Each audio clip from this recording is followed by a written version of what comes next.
अब हम करेंगे question number 14। For what value of the function F given by F of X is equal to X square plus A X plus 1 is increasing on 1, 2। तो सबसे पहले तो हमें यह पता होना चाहिए इंक्रीजिंग डिक्रीजिंग कैसे निकालते हैं।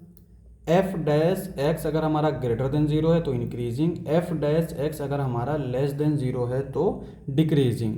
तो पहले तो यहाँ पे हमें ये देखना है कि ये फंक्शन जो है वो हमारा इस इंटरवल पे इंक्रीजिंग दे रखा है, ठीक है। इसका मतलब ये कंडीशन हमें अप्लाई करनी पड़ेगी।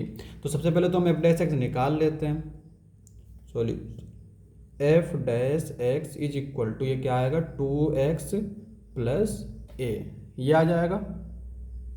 अब देखो यहाँ पे ये हमसे कह रहा है ये इंक्रीजिंग देखना है ए की वैल्यू के लिए। इसका मतलब अगर ये फंक्शन इंक्रीजिंग होगा तो इस पर ये मिनिमम होगा और इस पॉइंट पे ये मैक्सिमम होगा, क्योंकि इंक्रीजिंग में इंटरवल के साथ साथ फंक्शन भी इंक्रीज करता है। तो यहाँ पे जो मिनिमम वैल्यू होगी वो होगी एफ डैश 1 जो कि होगी 2 प्लस ए।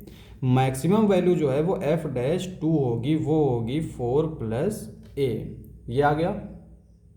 अब देखो for F of X increasing, function के इंक्रीजिंग के लिए F dash X must be greater than zero for X belongs to 1, 2।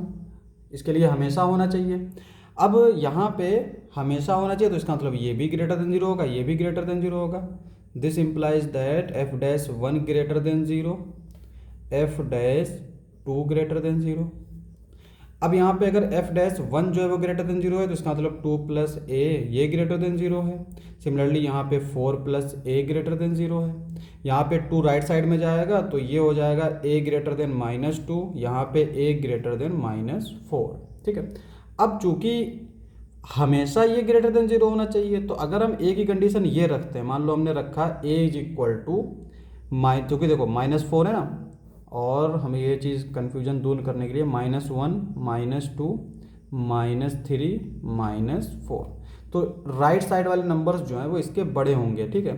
तो ए की वैल्यू अगर हम -3 रखें तो वो -4 से बड़ा होगा। अब ए की यहाँ पे ए की वैल्यू -4 से अगर ज़्यादा होगी तो वो -3 भी हो सकती है, लेकिन अगर हम -3 यहाँ पे रखें तो 2 - 3 क्या हो जाएगा -1। एफ डैश 1 जो है वो लेस देन जीरो हो जाएगा, जो कि हमारा उसकी इंक्रीजनेस को जो है काउंटर करेगा। इसका मतलब ये हुआ कि हम ये वाली कंडीशन नहीं ले सकते। दिस इंप्लाइज दैट इस stricter condition is a greater than -2। तो ये हमारी स्ट्रिक्टर कंडीशन है कि ए की वैल्यू -2 से ज़्यादा होनी चाहिए। तो यहाँ पे लीस्ट जो है, या फिर इस तरह से बोल सकते हैं कि -2, इनफाइनाइट, ये एक ऐसा इंटरवल है जिस इंटरवल पे ये फंक्शन हमारा क्या होगा, इंक्रीज होगा। यही पूछ रहा था, तो ये हमारा आंसर हो जाएगा।